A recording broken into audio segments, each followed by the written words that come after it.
Primero, cuando uno piensa en STEAM o uno googlea, quizás lo primero que le aparezca pueda ser algo referente al vapor, ¿verdad? De su traducción en inglés, ¿verdad?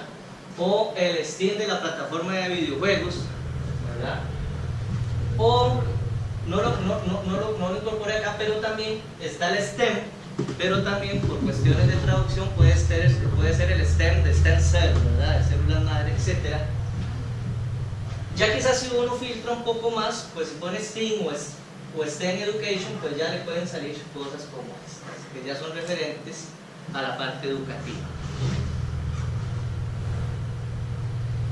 Básicamente es un acrónimo, ¿verdad?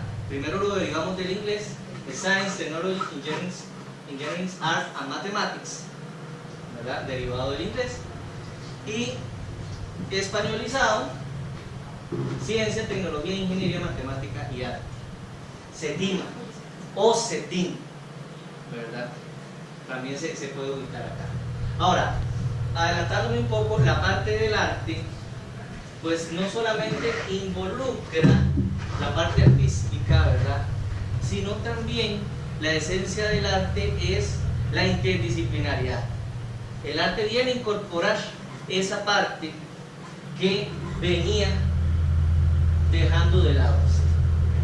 O sea, básicamente el STEM, y ojo que no, o sea, sin nada, lo que quiere potenciar, o en algunos países lo que quiere potenciar es la afinidad por profesionales en ciencia e ingeniería. ¿Okay? Ahora, se le incorpora el arte para no solamente potenciar esos intereses, sino también lo que se llamaba, o por lo menos yo llamaba antes, habilidades blandas. Es decir, el trabajo colaborativo, la capacidad de expresarse y muchas otras más, ¿verdad? Entonces el arte pues involucra no solamente, como les decía, la parte artística, sino la parte interdisciplinaria. Y aquí pues viene primero cómo se acuña el término, ¿verdad? Que es primero fue en Estados Unidos por la Fundación Nacional para la Ciencia, pero luego se le incorpora la letra A por una institución educativa de Estados Unidos que se llama la Rhode Island School of the Science. En algunos casos pues también esta A significa Arts and Design, o sea, arte y diseño, se le incorpora. Y como podemos ver, pues la diferencia, como les mencionaba, de esa parte dura o de ciencias duras de nada más formarse con la parte artística, ¿verdad? Con este esquema que tenemos acá. Cimientos del STEAM, como ustedes pueden observar, es un bagaje holístico. O sea, el STEAM no solamente, y eso es algo, ¿verdad?, que es bueno aclarar, el STEAM no es intrínseco del profesor de ciencias, del profesor de matemática o del de arte, o sea, de los acrónimos que lo fundamentan. No es intrínseco en ellos. O sea, el STEAM lo podemos hacer todos, o lo debemos hacer todos. Pues aquí se da un bagaje, viéndolo desde un punto de vista curricular, un bagaje de todos los conocimientos, y en la parte del arte pues se incorpora todo lo referente al arte también, pero a las ciencias sociales. Entonces, el STEAM se puede o engloba todas las áreas del conocimiento. Lo más importante, que también luego lo vamos a ver, es la forma de articular. Porque ¿qué es lo que uno ve, o por lo menos lo que he visto yo en la calle? Se comercializa el STEM. Quizás el STEM el año pasado no se mencionaba tanto como se menciona ahora. Quizás el STEM era solo la parte de videojuegos, pero solo se asocia con cosas como robótica, nada más. Que ahora lo vamos a ver, la robótica es un elemento para el STEAM. ¿Okay? Pero hay muchos más, hay muchas tendencias, la programación, el movimiento maker, demasiadas tendencias que engloban el STEAM como tal. Y hay que tener mucho cuidado de no caer en comercialización que no sea una moda más.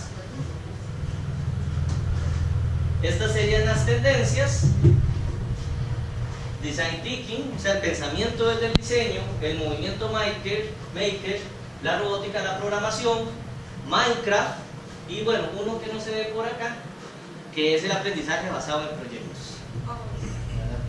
El aprendizaje basado en proyectos es fundamental para el estudio. Aquí explico algunas cuantas, bueno, ahí se las leo. El Design Thinking visto desde la perspectiva educativa, porque el Design Thinking es una herramienta, una tendencia muy poderosa que tendrá menos de unos 3-4 años, que surgió en la parte comercial, ¿verdad? O en la parte de publicidad sobre todo. Entonces es una metodología innovadora que nos va a ayudar a solucionar problemas de nuestro centro educativo, encontrando soluciones sencillas y de bajo costo, adaptadas a nuestros alumnos y entorno. Se basa en la colaboración, observación, experimentación y continuidad y continua evaluación, de los recursos obtenidos. Entonces el Design Thinking como tal sirve para, ya yéndome un poco más a lo específico del Design Thinking, para proponer una idea, generar un proyecto, etc. ¿Cómo se empieza? Bueno, la idea usted prototipa, o en algunos casos utilizan el término pretipage, ¿verdad?, hasta generar un proyecto para emprender. Y en educación, todos los proyectos o cualquier contenido lo podemos ver desde ese punto de vista. Pero nosotros, el gran reto que se tiene en educación, y ahí podría utilizar esta palabra marketing en educación, es venderle el interés al estudiante por lo que enseñamos, ¿verdad? Entonces no es lo mismo que yo enseñe un contenido solo con diapositivas o solo con pizarra, a ya ir a hacer, experimentar, a que el estudiante viva su propio aprendizaje. Ir desvinculando o ir bajando ese rol que solo es el docente, el generador o el que plasma el conocimiento, más bien que sea el estudiante el que lo vaya obteniendo y que el docente pues sea un facilitador en el proceso. El aprendizaje en proyectos, basado en proyectos, que según Bonnet, él lo describe en dos ejes elementales, que serían, para desarrollar el aprendizaje por proyectos, son la autonomía y la motivación. La primera, porque pretende que el alumno adquiera un papel protagónico en su aprendizaje. O sea, cambiar el paradigma de que el estudiante tenga ese rol pasivo y más bien sea activo. Y porque además de su aprendizaje, y porque además este aprendizaje tiene que ser significativo para que quede bien fijado. Y la segunda, la motivación, porque si algo nos interesa, pues le vamos a poner el mayor esfuerzo en realizarlo. Contrario al aprendizaje de forma mecánica, que no es funcional para el futuro y es olvidado con rapidez. En mi experiencia como profesor de física, yo le decía a los estudiantes, bueno, está bien, usted pasa el examen y excelente, pero a mí lo que me gustaría es topármelo dentro de unos 2 años y que lo que hablamos en el curso usted lo recuerde y lo haya interpretado. Porque el aprendizaje mecánico a veces es nada más, ok, aprendí algo, resolví la ecuación, hice el examen y me desentendí, ¿verdad? Entonces desvirtúa el aprendizaje significativo como tal.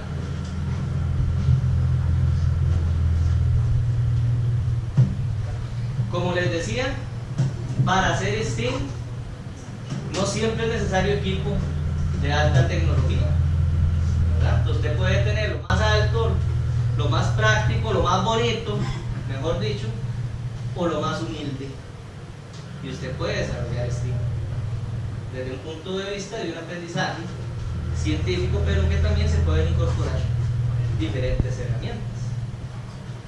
Por ejemplo, este generador yo lo hice y lo único que utilicé fue un motorcito de impresora, un par de LED y un ventilador de fuente de poder.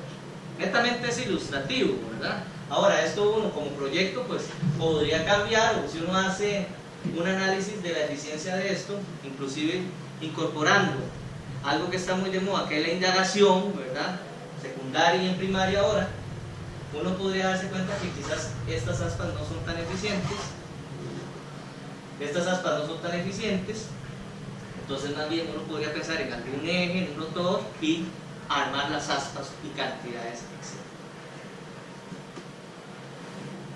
Ahora, aquí más descripciones. Como les decía, el motor de impresora utiliza obviamente para el discurso del desarrollo sostenible y también para dar a entender que todo es con recursos de uso común, pues una botella de un fresco plástico.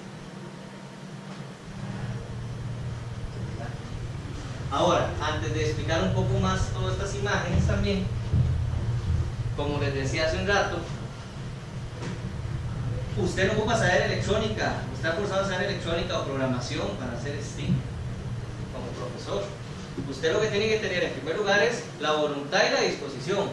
No le voy a negar también que, y lo vamos a ver también más adelante, el apoyo administrativo, porque eso facilita mucho las cosas, sobre todo en secundaria, ¿verdad? En universidad tal vez no, porque ya estamos hablando de cursos de cátedra, aunque se puede incorporar igual la parte administrativa ahí, se habla desde el perfil del coordinador de cátedra y los cursos, pero básicamente es la interdisciplinariedad y el trabajo en equipo. O sea, yo soy profesor, voy a hacer todo lo contrario a lo que es mi formación. Yo soy profesor de estudios sociales y quiero incorporar en algún tema entonces me valgo del apoyo de un profesor de matemáticas en función del proyecto que quiera hacer, de un profesor de ciencias, de un profesor de informática, de lo que yo quiera. Y ahí articulamos, y aprovechando la interdisciplinaridad inclusive, podría uno generar un proyecto que se evalúe en las asignaturas que uno involucra. Pero el reto está en salir de ese tabú que algunos docentes tienen de que yo hago las cosas yo solo, ¿verdad? Y ese miedo a preguntar lo que no sé. Ese es el primer reto o paradigma que nosotros como docentes pues tenemos que romper. Son tendencias, con el STEAM se puede hacer cosas así, ¿verdad? O generar campos de aprendizaje como estos, ¿cierto? Para salir un poco del aula tradicional de solo los pupitres y cosas así. Pues, por ejemplo, en esta imagen se puede ver que es una coronilla y de cartón, ¿verdad? O una máscara, e incorporaron, bueno, no sé si se distinguirá, pero aquí unos lentes, ¿verdad? O las tendencias de los Fab Lab o de los Proto Lab, ¿verdad? Que es llegar con una idea y empezar a hacer. Infinidad de tendencias, ¿verdad? Como el movimiento Maker, que involucra también la robótica en sí misma, la impresión 3D, etc. Pero todo eso es un bagaje interdisciplinario. Ahora, el STEAM se puede hacer, ya que estoy mencionando Fab Lab y todo eso, impresión 3D, para que no se malinterpreten las cosas. Vuelvo a insistir, el STEAM usted lo puede hacer con cosas sencillas. No es que usted esté forzado a tener una impresora 3D para hacer. Ya eso es de prototipados, etc. Pero el STEAM es básicamente una articulación de un proyecto donde usted involucre muchos actores que posteriormente vamos a ver. Otros ejemplos. Para los del área de física, pues esto es un tablerito de circuitos que lo había diseñado, bueno, lo propuse como una tarea y era con clavos. Entonces no es necesario pues una protobor o algo así por si uno quisiera hacer algo de esta índole.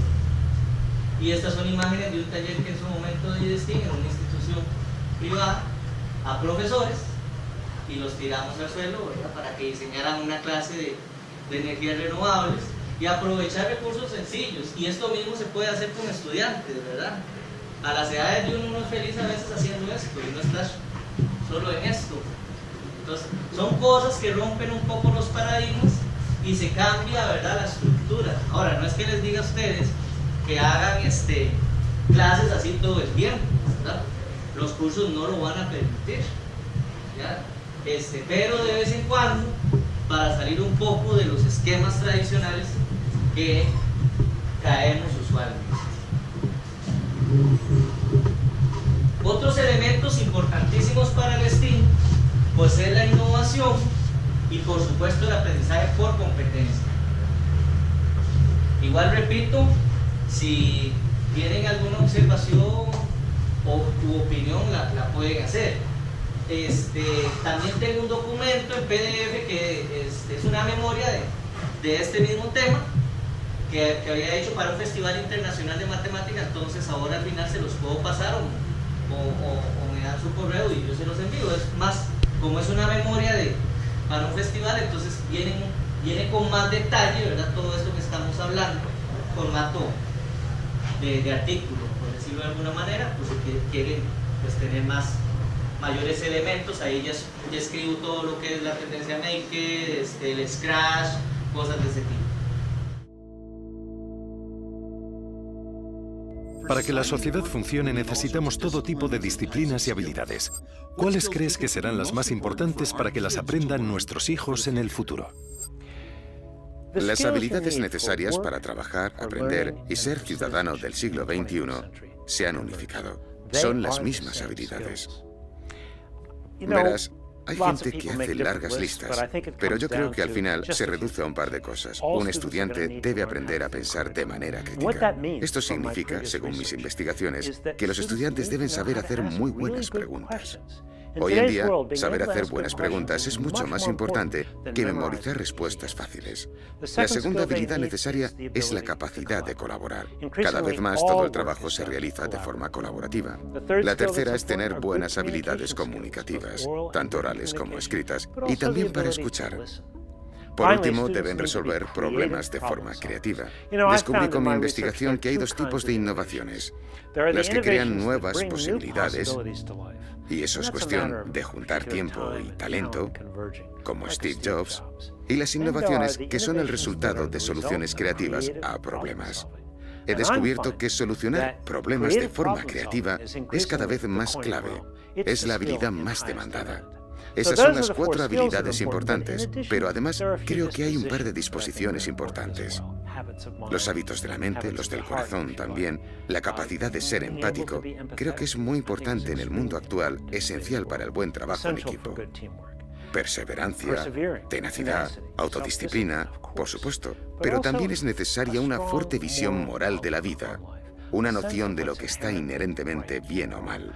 Creo que estas son las cualidades y habilidades más demandadas en el mundo laboral y son las mismas que se necesitan para el aprendizaje y como ciudadano. El papel del profesor tiene que cambiar. Ya no es lo que enseñamos ni cómo lo enseñamos, es quién somos en el aula. Hasta ahora, los profesores trabajaban en un contexto de escasez de conocimiento, pero hoy ya no es así. El conocimiento es un producto, es gratis, está en cualquier dispositivo con acceso a Internet.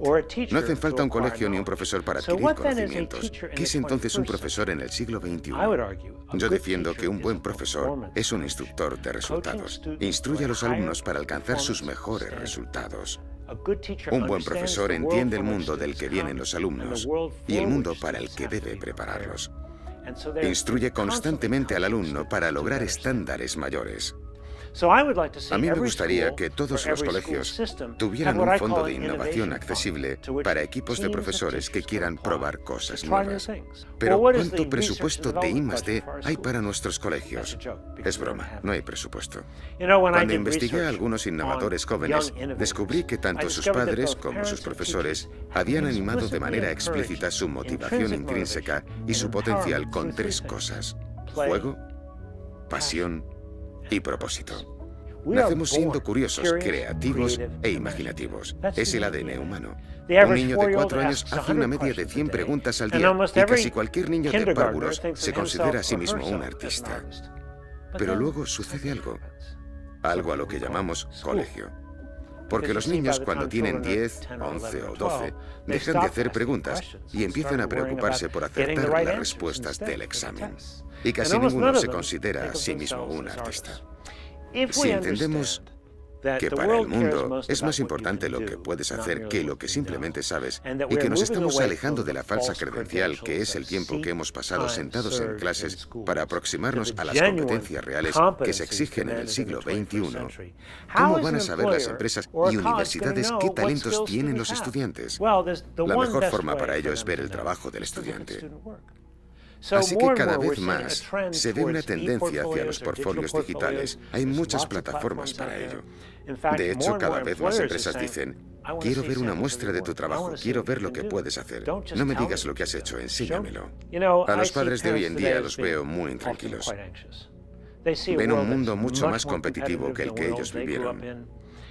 Así que es normal que quieran entrenar a sus hijos para ser niños perfectos, que vayan al colegio perfecto y luego a la universidad perfecta y al trabajo perfecto. ¿Cómo? Eso no funciona. Ir a una universidad de prestigio ya no es una ventaja competitiva como lo era antes. Como he dicho, el mundo quiere saber qué puedes hacer con lo que sabes, no dónde estudiaste. Entonces, ¿qué pueden hacer los padres? Creo que una de las cosas más importantes que pueden hacer es motivar a los jóvenes para que encuentren inquietudes reales y las persigan. Inquietudes que puedan convertirse en pasiones. Se habla mucho de la determinación, la tenacidad, la perseverancia, la autodisciplina, pero ¿cómo se aprenden estas cosas? No será teniendo a una madre encima, gritando, ¡vete a hacer los deberes!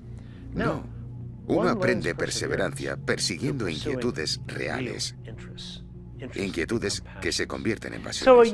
Un joven que persigue un interés real, el cual puede convertirse en pasión y luego en objetivo, está creando su propio mundo.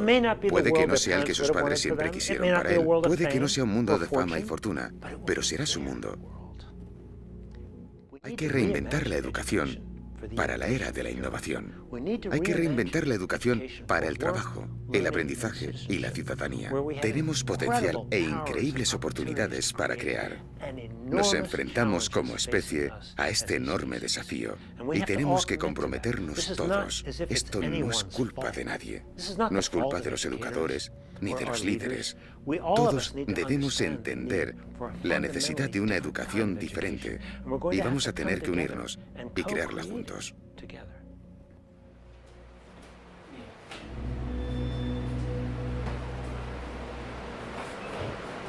Bueno, él sobre todo resaltó unos aspectos que aquí los quise anotar y también voy a poner otro por acá muy importante: la empatía.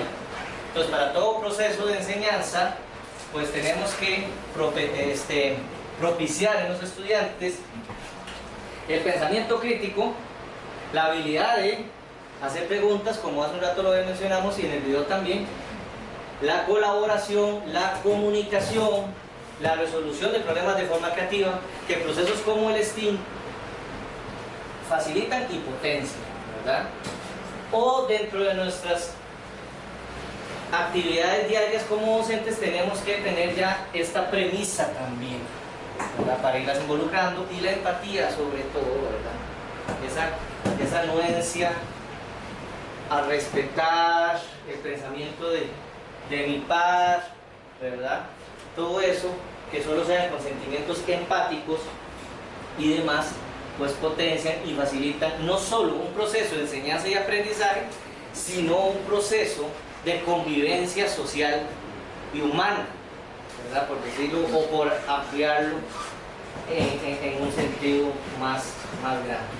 Otros elementos que venían en el video, o que aprovecho el video para describir acá, sobre todo cuando Tony Warner habla del colegio, y no sé si vieron el arbolito, ¿verdad? Todo frondoso, y luego se cierra, se marchita, ¿verdad?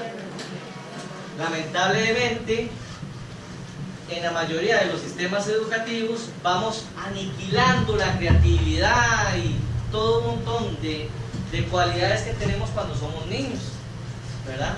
Entonces, esos procesos de aprendizaje tenemos más bien que canalizarlos y proyectarlos de tal manera que no pase lo del árbol que se marchita. Entonces, bueno, aquí busqué unas cuantas imágenes ahí en Facebook de memes y todo por el asunto. Entonces esta no sé si la distinguen ahí. Quizá la imagen no tenga el contexto que dice el mensaje, pero aplica. Entonces dice, Tenemos a esta niña ahí triste, dice mi hija, luego de que le expliqué que ella va a ir a la escuela casi todos los días por los próximos 17 años. Entonces ya ese sentimiento, ¿verdad? Ya ese sentimiento de resistencia a institucionalizarse, a educarse, ¿verdad? Por decirlo de alguna forma. Este otro, de un sistema educativo cerrado, rígido, donde las ideas cuadradas son las que se enfocan. O también, solo lo que digo yo es correcto, ¿verdad? Hay otro parecido, me imagino que lo han visto, el famoso de los tronquitos, ¿verdad? Donde es un salón de clase y están ya todos los troncos cortados y el papá tronco está metiendo al hijo y el tronquito, bueno, no es tronco, es un poquito ya más arbolito, ya va directo al aula y el profesor, ¿quién es? Es un hacha, ¿verdad? Este que más bien refleja lo contrario, o parte de lo que también decía Warner, de potenciar las habilidades creativas de nuestros hijos o de nuestros estudiantes. Entonces, si raya la pared, y póngale algo así. Si raya la pared, usted tiene dos opciones, ¿verdad? La chancleta, o más bien estimularle la habilidad que usted tiene, ¿verdad? Entonces, esto es generalizado, es tanto para padres como para docentes. O sea, las habilidades que nosotros vemos en nuestros estudiantes, pues tenemos dos opciones: potenciárselas o más bien cerrárselas, ¿verdad? Porque puede llegar un estudiante y estoy explicando X tema y él me da una solución totalmente diferente y yo no se la acepte porque no es la mía, ¿verdad? No hay que caer en ese error, ¿verdad? No, más bien, no, qué bien, excelente, no se me había ocurrido a mí, pero esas son las barreras que como docentes tenemos que también ir venciendo. El aprendizaje por competencias, López Herrería resalta primero, cuando introduce este tema, él dice que, bueno, primero lo define o saca una definición de la Real Academia Española, que es la actividad humana en que se aglutina la experticia de saber y de saber hacer y el afán de la superación de saber ser, ineludiblemente sintetizados en los tres saberes, en la consecuencia psicodinámica de la cooperación. Ya esta es una parte un poco más técnica del asunto, entonces la voy a redondear un poco, resumir. Él lo describe para roles del docente y del estudiante, porque el estudiante tiene que tener también su rol, ¿verdad? El proceso de aprendizaje no es solamente una responsabilidad del docente, más bien el docente tiene que ir cambiando, como mencionábamos hace un rato, ese rol activo a un rol más pasivo y de guía, como decía Warner en el video, ¿verdad? Y el estudiante ser más activo, pero con responsabilidades que vamos a ver más adelante acá. Entonces, él describe un modelo puntual en el que básicamente el docente no apoya la educación basada en el logro de competencias, es decir, que no atiende la globalidad de la personalidad que se educa, no fortalece la exigencia de la aplicación de los conocimientos y no considera ni valora el trabajo cooperativo de los profesores y alumnos. Esa es como una tendencia, no sé si tirando un poco al conductismo o solamente a que yo soy el que transmite el aprendizaje. También un modelo triangular donde se engloban tres aspectos, que sería el humanístico personal, porque se fundamenta en tres ejes, que es la relación interpersonal, el liderazgo en grupo y la habilidad social. La parte sociocultural, que es la basada en la receptividad, apertura y participación y compromiso del profesor hacia los estudiantes, o sea, que él acepta aportes o acepta interactuar de una mejor manera con los estudiantes. Y el epistemo tecnológico, que es crear y potenciar el deseo de saber, la inquietud intelectual y la cultural. Como se puede observar, es más integrador que el anterior, ¿verdad? Y en el caso de los estudiantes, pues evidentemente que sea comprometido, que sea activo y participativo, que sea un lector e investigador y a su vez cooperativo, como persona, como profesional y como ser ético cultural.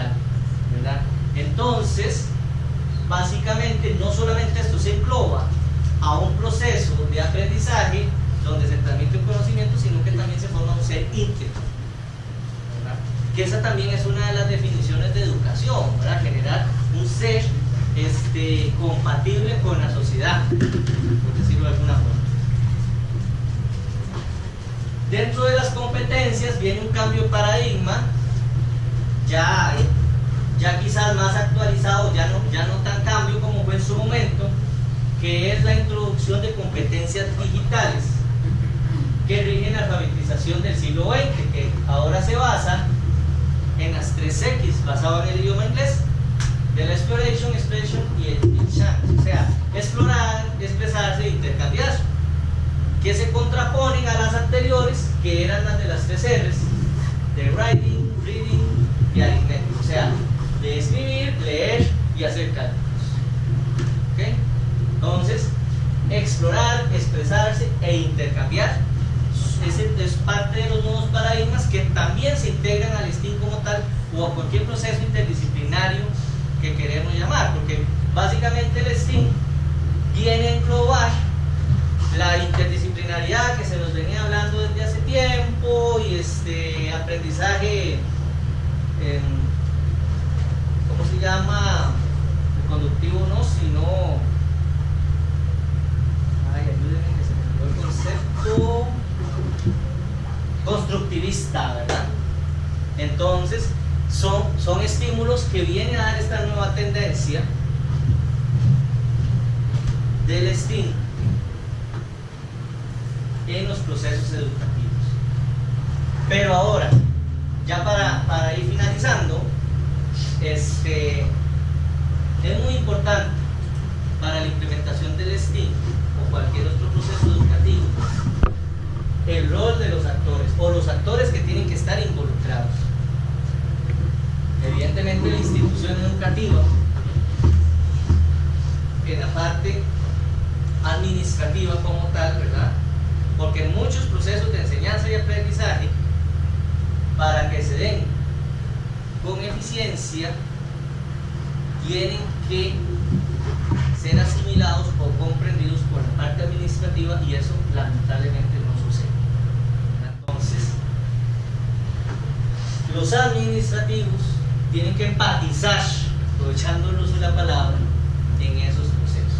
Porque si los administrativos entienden lo que conlleva un proceso de enseñanza y aprendizaje, van a facilitar, valga la redundancia, los procesos administrativos también que conllevan a eso. Y la comprensión, es decir, que un profesor quiere hacer un proyecto de feria científica o un proyecto de demostraciones científicas o artístico, si la sección administrativa empatiza, comprende, le va a facilitar las cosas y no va a poner baches u obstáculos, cosas que en la mayoría de nosotros nos ha sucedido lamentablemente, o quizás no, y ojalá que no suceda, cuando llegamos con alguna idea de proyecto, porque hay que pensar también en los demás. Una actividad similar a esta pues involucra quitar a estudiantes o pasarlos del grupo o la clase X en la que estaba a las actividades como tal. Nosotros estamos participando ahora con esto del mes de la ciencia, solo para darles el ejemplo, con el Nanotec, y estamos yendo a varias instituciones en diferentes regiones. Fuimos la semana pasada a Los Chiles, esta semana tocaba La Cruz, pero por razones de organización de esto no pudimos asistir. Para las otras fechas, el lunes vamos a Limón y vamos a Buenos Aires. ¿A qué quiero llegar con esto?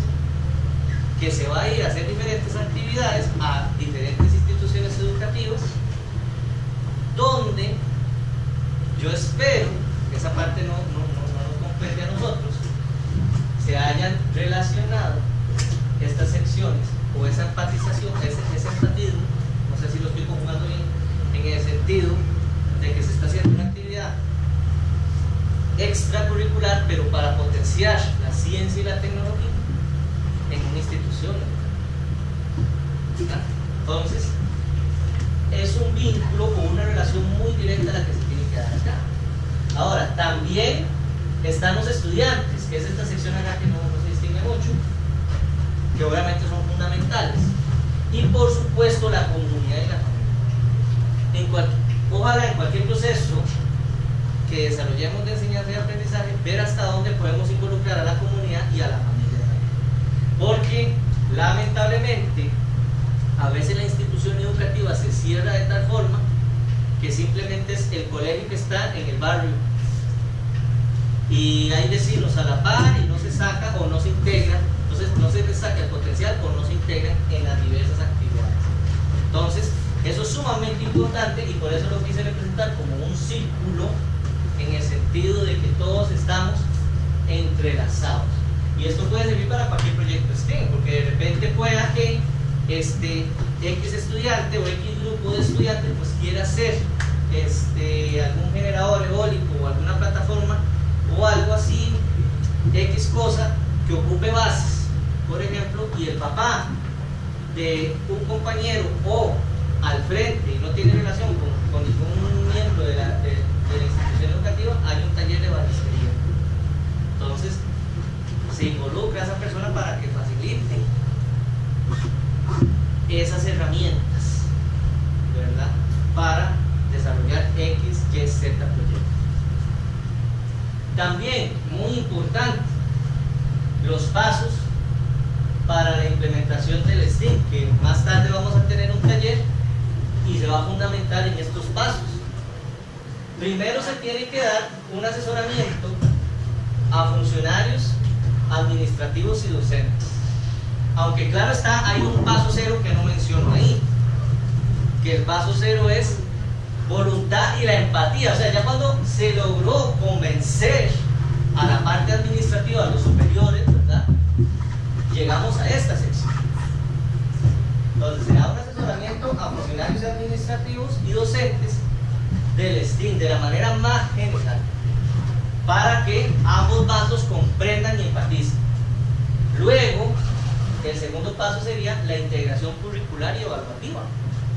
O sea, ver de qué forma se puede articular el STEAM en los diferentes contenidos de las asignaturas y, muy importante, en la evaluación también, ¿verdad? ¿Por qué digo muy importante? Bueno, en la evaluación, se me ocurre, primero, va a sonar muy feo, pero si no vale puntos, muchos estudiantes no se van a ver motivados. Segundo, también para evitar riesgos de apelaciones en los contextos, sobre todo educación secundaria y primaria, ¿verdad? Y cosas de esa índole. Además de que ya ha pasado por este paso y llegado a se está institucionalizando como tal el STEAM, y también el docente se va a ver más comprometido a aplicarlo, o va a tener una mayor significancia en aplicarlo. Exactamente, porque ahora la evaluación es mucho, ella dice que con la evaluación se va a facilitar. Como el nuevo método de evaluación que tiene el ministerio, que le da más énfasis al trabajo cotidiano. Exacto. Entonces facilita más eso, mientras usted tenga la escala de lo logró, no lo logró y el proceso, pues hace que sea más fácil esa integración curricular. Excelente, gracias, porque se me habían olvidado. Porque eso del cambio en la evaluación ayuda a potenciar el STEAM y el aprendizaje basado en proyectos, que es una tendencia, una herramienta fundamental para el STEAM.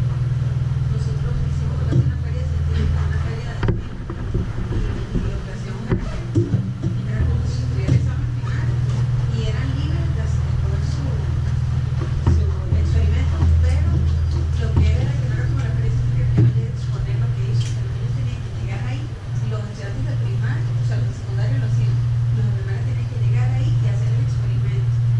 Entonces ellos eran como los profesores, ¿verdad? Y ellos se le daban una rúbrica y iban Sí, y eran notas. totalmente activos. Sí, y luego secundaria con primaria. Eso es buenísimo. En otra conferencia que estuve, varios, no sé si pudieron participar de eso pico en el Evadur, para profesores de bachillerato nacional, un compañero nos estaba hablando, es como uniendo las dos conferencias que he recibido, esta y la de la semana pasada, de los chicos de secundaria, bueno, no, de primaria. Ellos son dos programas, era preescolar, primaria y ciertas edades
Luego, después de la integración curricular, pues se tiene que dar una conformación de equipos interdisciplinarios de docentes, ¿verdad? Por lo que decíamos al inicio, o sea, no solamente es el de ciencia, no solamente es el de matemáticas, el de artes o el de tecnología, ¿no? En ese equipo tiene que haber de todo para que se logre canalizar y generar una mejor interdisciplinaridad. Luego el diseño de proyectos a desarrollar, ya sea por estudiantes y profesores. ¿A qué quiero llegar con esto? Que el estudiante puede ser libre de llegar con una idea y empezar a articular, así como evidentemente por los profesores tienen que también tener una lista de ideas o de propuestas de proyectos a desarrollar también. Y por último, pues una confección de un plan de trabajo, de cómo se articula todo esto y también todo el proceso de enseñanza en base al STEAM, donde ahí vendrían cosas como plantillas de informes, de trabajos, normativas de seguridad, si hay equipos X, Y, Z, ¿verdad? Todo eso por el estilo. Importancia del STEAM: facilita y hace más divertido y sobre todo interactivo el proceso de enseñanza y aprendizaje, ¿verdad?, en los estudiantes y profesores. Fortalece la interdisciplinaridad y el trabajo en equipo, además del aprendizaje colaborativo, por supuesto, y promueve el aprendizaje por competencias y la innovación como tal, además de estimular la capacidad de generar preguntas en lugar de aprender respuestas de memoria, como lo presentaba el autor Tony Warner. Estimula y alienta la creatividad, incentiva y aumenta la interacción en las artes o con las artes, y promueve el pensamiento científico y razonamiento basado en la búsqueda de evidencias, y sobre todo y en general el pensamiento crítico, ¿verdad? Esto es fundamental desarrollarlo en todos los procesos de enseñanza y aprendizaje y en todas las asignaturas que se desarrollen en cualquier proyecto de aprendizaje. Ya para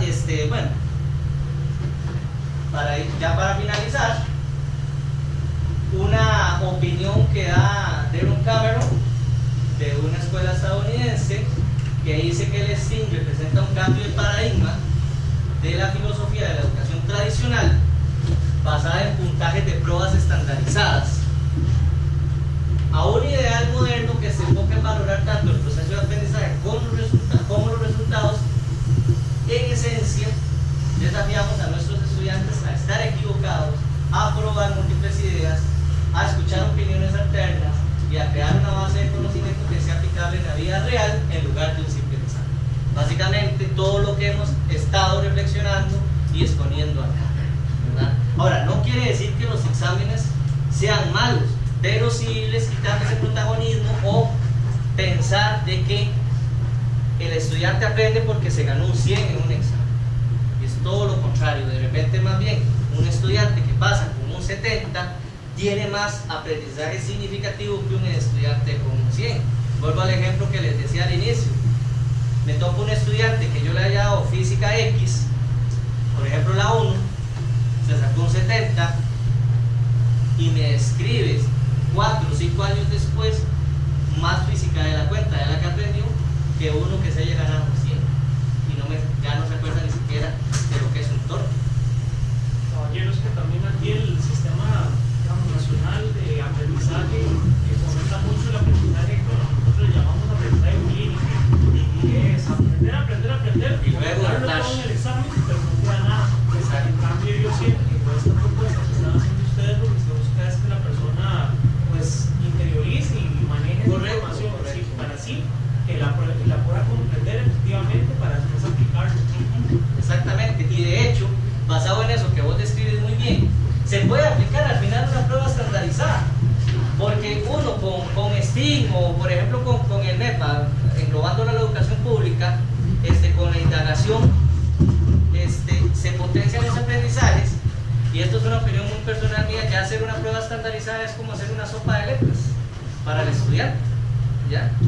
100 preguntas, 80 preguntas, lo importante está en el proceso, y sí, está bien, si hay que medirlo, utilizamos la prueba estandarizada, porque ya hacerlo de manera particular es complicado por la cantidad de estudiantes que se tiene, pero la esencia para derrotar ese paradigma que dice el compañero del aprendizaje bulímico, dijiste, está en el proceso de cómo enseñamos. En el proceso de cómo enseñamos, a pesar de que sí podamos utilizar una prueba escrita o estandarizada, pero si variamos el proceso de enseñanza, hacer un examen de marque con X o con desarrollo, no importa, porque ya sería nada más como para poner una etiqueta frontal. Recomendaciones de lectura, muy rica por cierto. Enseñar y aprender competencias, de López Herrerías. De él extraje lo que hablamos de aprendizaje por competencia. Opinión personal, es un libro muy técnico, por decirlo de alguna manera, ¿verdad? En el contexto educativo. Ya, yo lo leí por leerlo, ¿verdad? Pero lo vi más como para un curso de U. Crear innovadores, de Tony Warner. Él habla de todo un poco, entrevistas, habla de STEM, de STEAM, resalta muchos casos también.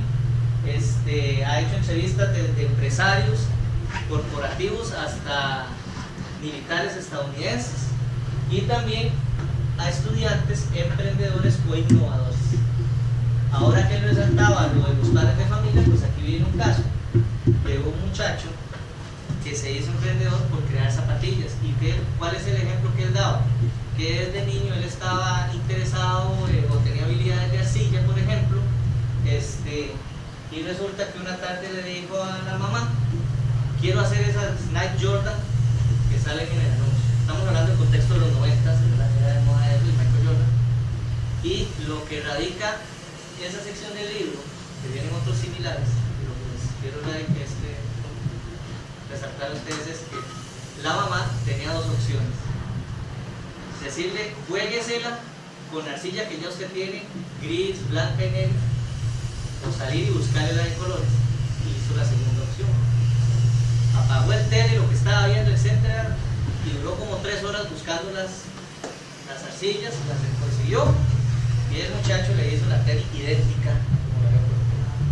¿Y eso en qué repercutió? Bueno, evidentemente se inclinó por el diseño, todo eso. También hubo influencia de profesores universitarios, y él trabajó para X empresa, y luego lo último que menciona el libro en lo que estaba, pues era diseñando pues zapatillas con fibras naturales. Pero el detalle, ¿qué hubiera pasado si la mamá se hubiera quedado viendo ahí televisión, etcétera?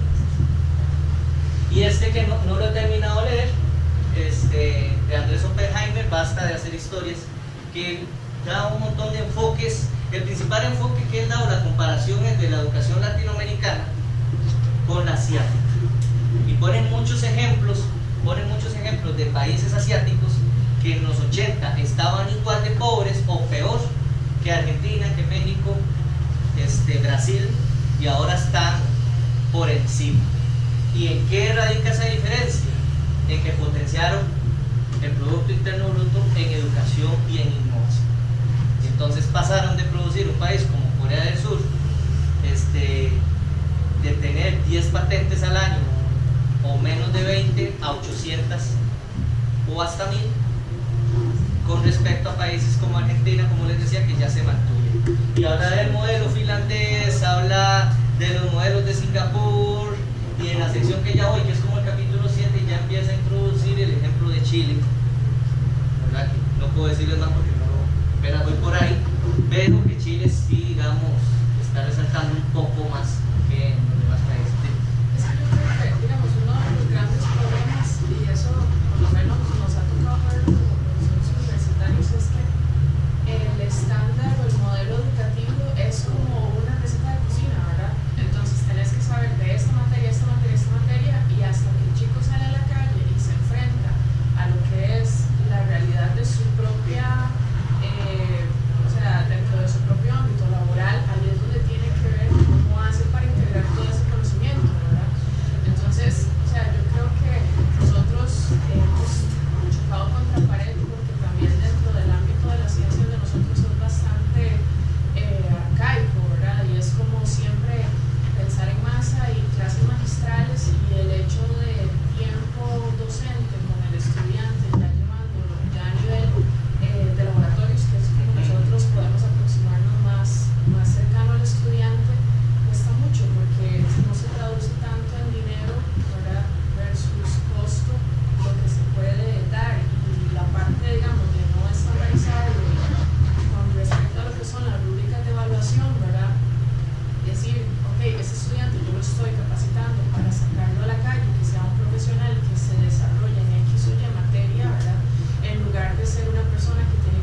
ensimismamiento que tenemos de recursos naturales y la historia, que Bolívar y que aquí que allá. No, olvídese, eso está muy bonito, ¿verdad? Porque los chinos tienen más historia que nosotros. ¿Y qué hicieron ellos? No, educación, educación, educación. Invitemos universidades estadounidenses a que vengan a ponerse o que trabajen acá, profesores. En Latinoamérica no pasa eso, ¿ya? Que ponen un montón de trabas, por ejemplo Costa Rica hasta ahora con la Texas, o no recuerdo el nombre, pero ponen un montón de trabas en ese sentido. Dame un momento. Luego, es involucramiento de solo la parte académica, que es un vicio que tienen muchas universidades, por no decir todas, y tome el título y ya. Si quiere volver, venga o a investigar o a un posgrado. Pero se olvidan de esa relación que tiene que ver con industria o con el Estado ya en la parte de productividad como tal. Un ejemplo ahorita que se me viene a la mente de una universidad que trabaja en proyectos y contextualiza mucho a los estudiantes es una en Estados Unidos que se llama la Olin College, ¿ya? Entonces en la Olin College trabajan con un modelo así de esté acá y desarrollen proyectos. Aquí en Costa Rica no se malinterprete que quiera hacer publicidad, pero la que me parece que está haciendo algo así, o por lo menos profesan, es una que se llama Invenio, que queda allá por Tilarán. Entonces la Invenio, digo lo que dice la página web, llaman un modelo dual. Entonces forman y durante el proceso, en algún momento dado, la mitad de carrera o algo, vaya a X lugar y ponga en práctica lo que ya le estamos enseñando. Pero es que los chinos no llaman al gringo, más bien los gringos llaman a los chinos, o sea, ¿verdad? No hacen, y ellos no se hacen desde el colegio, tienen unos laboratorios así de Y estudian de 6 a 6, no, 6 a 10 de la mañana. Disciplina increíble, entonces no creo que como tengo una universidad de Estados Unidos aquí, o sea, yo creo que es un poco también con la otra parte, tal vez más laboratorios, más horas dedicadas a eso. Claro, todo eso repercute.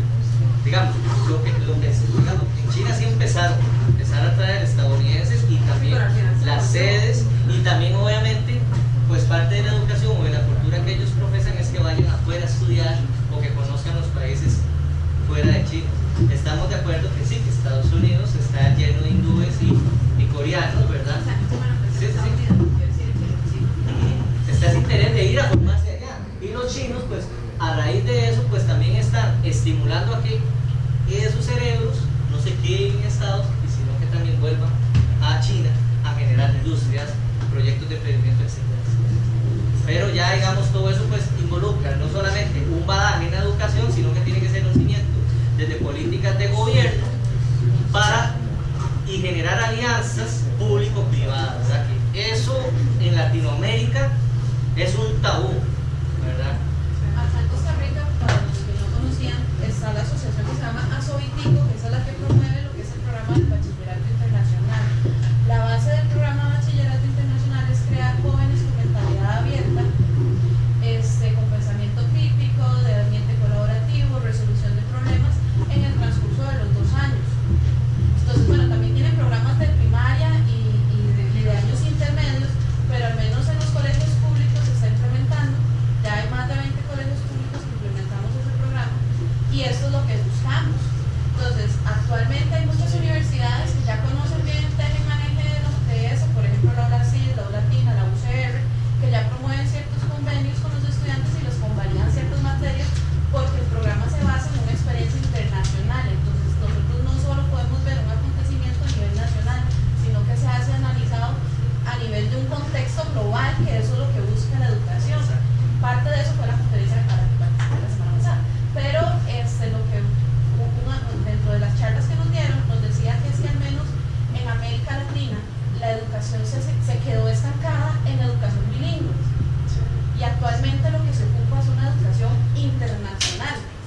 Entonces son más o menos 20 años de diferencia entre la educación de los países que vos estás mencionando con la educación en América Latina. Entonces, pero eso está en nosotros, en que podamos hacer el cambio de que ya dejemos de pensar en que solo Costa Rica o solo Chile o solo México o etcétera, sino que